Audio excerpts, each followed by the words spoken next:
Assalamualaikum warahmatullahi wabarakatuh. Saya Najih Alvin Hartono dengan NIM terakhir 311 dan rekan saya Asyifa Sulestiani dengan NIM terakhir 312.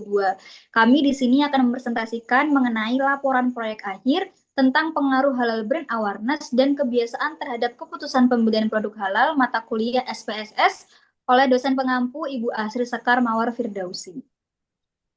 Selanjutnya kita masuk ke bagian latar belakang.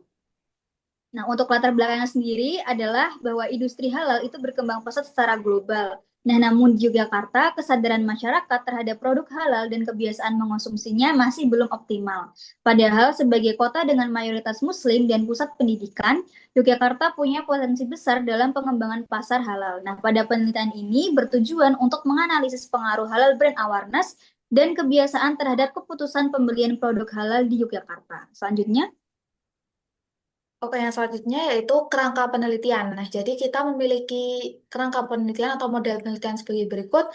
Kita akan menguji halal brand awareness terhadap purchase decision halal produk dan juga habit terhadap purchase decision halal produk. Jadi kita memiliki dua hipotesis. Hipotesis pertama yaitu halal brand awareness berpengaruh secara positif terhadap keputusan pembelian produk halal. Dan hipotesis yang kedua yaitu kebiasaan atau habit berpengaruh secara positif terhadap keputusan pembelian produk halal. Untuk metode penelitian yang kami gunakan, kita menggunakan pendekatan kuantitatif dengan desain cross-sectional, yaitu pengumpulan data yang dilakukan dalam satu titik waktu tertentu untuk menggambarkan hubungan antar variabel. Dan teknik pengambilan sampel yang kami gunakan yaitu teknik non-probability sampling dengan metode convenience sampling. Pemilihan metode ini tuh bertujuan untuk menjangkau responden secara luas dan juga praktis dan efisien untuk mempertimbangkan keterbatasan waktu dan juga sumber daya penelitian. Jadi responden yang kami pilih berdasarkan pada konsumen yang sedang berbelanja di 4 supermarket besar yang berlokasi di daerah istimewa Yogyakarta yaitu Transmart, Hypermart, Superindo, dan juga Mirota Kampus. oke, selanjutnya kita masuk ke bagian pembahasan. Nah, ini adalah hasil analisis data yang kita lakukan. Yang pertama, kita melakukan pengujian box plot. Nah, uji box plot ini digunakan untuk menyajikan penyebaran data dan mendeteksi nilai-nilai outlier. Nah, outlier ini ditandai dengan simbol lingkaran atau bintang yang berada di luar rentang garis whisker pada uji box plot yang telah kita lakukan, yaitu sebanyak 7 kali. Itu menunjukkan terdapat 21 responden yang memiliki data outlier. Nah, data ini harus kita delete atau kita hapus demi menjaga validitas model analisis inferensial. Nah, selanjutnya kita melakukan yang namanya uji normalitas.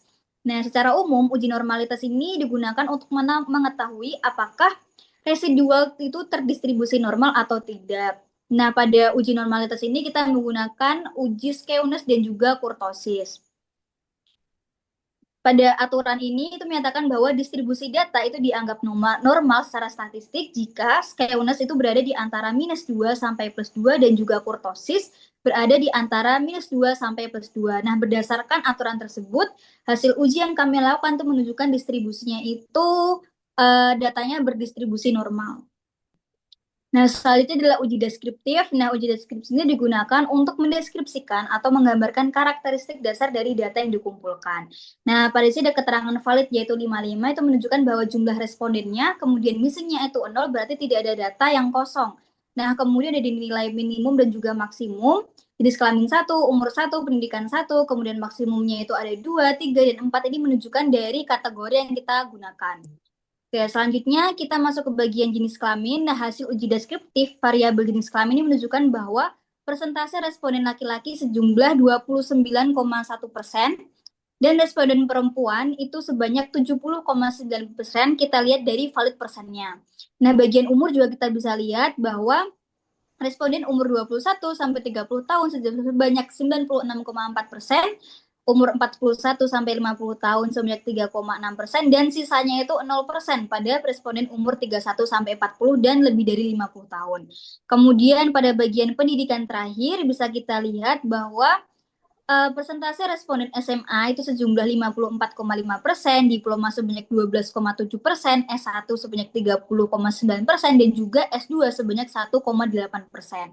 Nah, selanjutnya kita melihat dari uji deskriptif variabel HBA-nya atau halal brand awareness. Nah, di sini kita melihat di bagian min-nya. Nah, di sini terdapat 10 item pertanyaan, dan untuk item pertanyaan ke-9, atau HbA9 itu menunjukkan min tertinggi yaitu sebanyak 5 yang menunjukkan bahwa responden sangat setuju dengan item pertanyaan tersebut. Dan item pertanyaan ke-10 atau HbA10 itu dengan min terendahnya yaitu 4,69 menunjukkan bahwa responden juga setuju dengan item pertanyaan HbA10. Nah, untuk skala 1 sampai 5 ini kita disebut juga sebagai skala Likert yang kita gunakan. Nah, selanjutnya adalah uji deskriptif variabel H.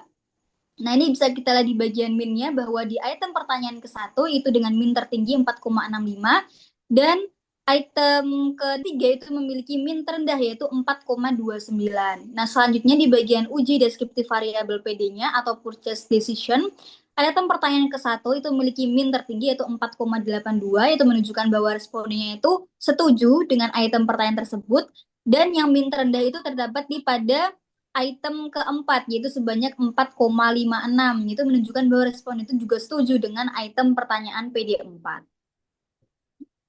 Oke, jadi uji yang Selanjutnya, keempat ada uji validitas konvergen. Jadi sebelum melakukan uji ini, kami menghapus satu item kuesioner variabel HBA atau halal brand awareness di item HBA 9 karena memiliki nilai tetap atau zero variance. Jadi semua responden memberikan jawaban yang sama pada skala kelima, jadi tidak ada variasi di jawaban. Jadi saat akan melakukan uji validitas, kami menghapus item ke HBA 9.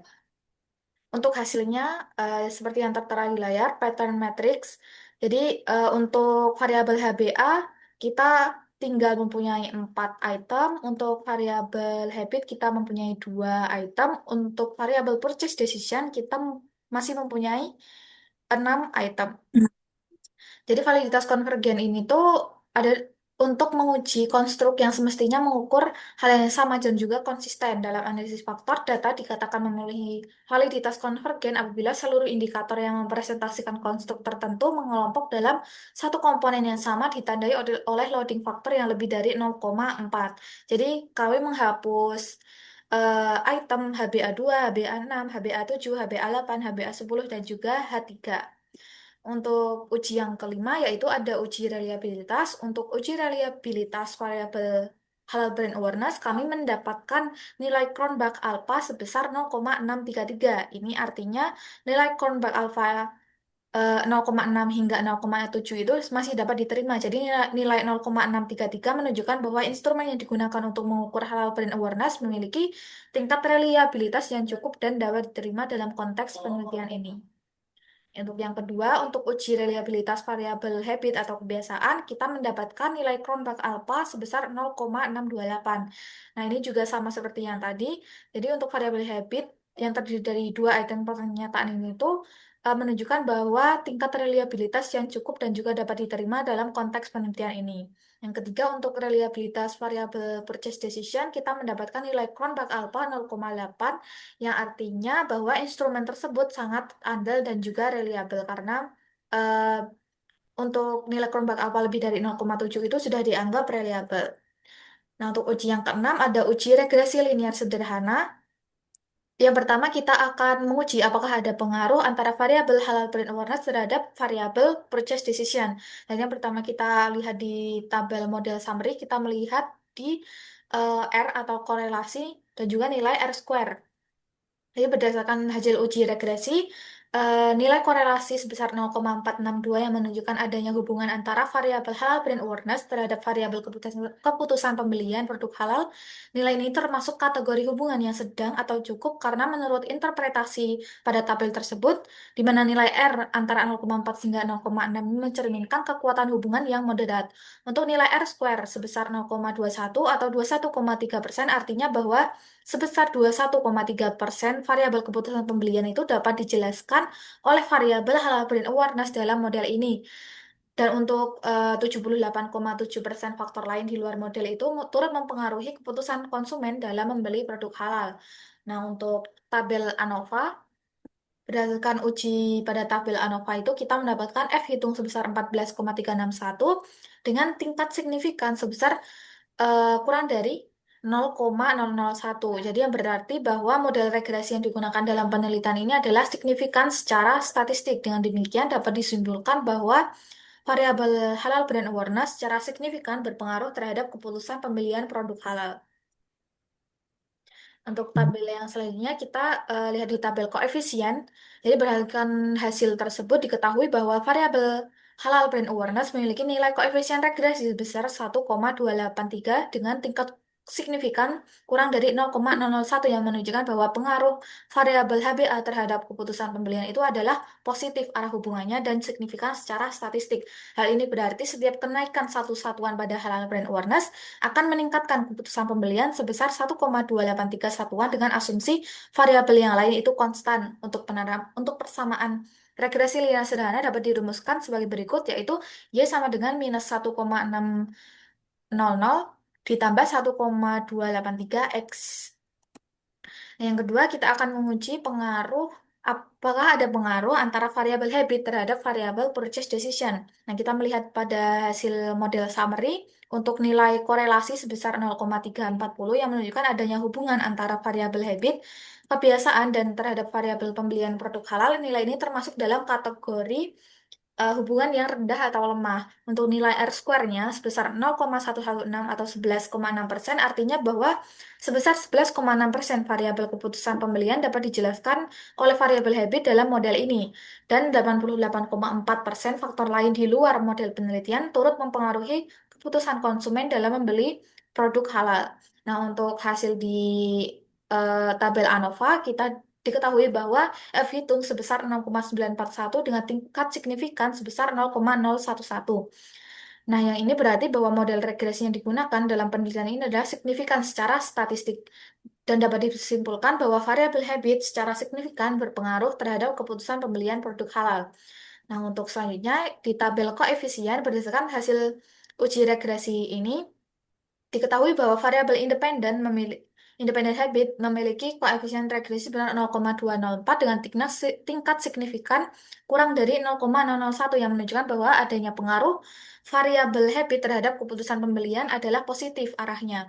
Berarti setiap kenaikan satu satuan pada habit akan meningkatkan keputusan pembelian sebesar 0,204 satuan dengan asumsi variabel yang lainnya konstan. Nah, untuk persamaan regresi linear sederhana dirumuskan sebagai berikut, yaitu Y sama dengan 3,774 ditambah 0,204 X.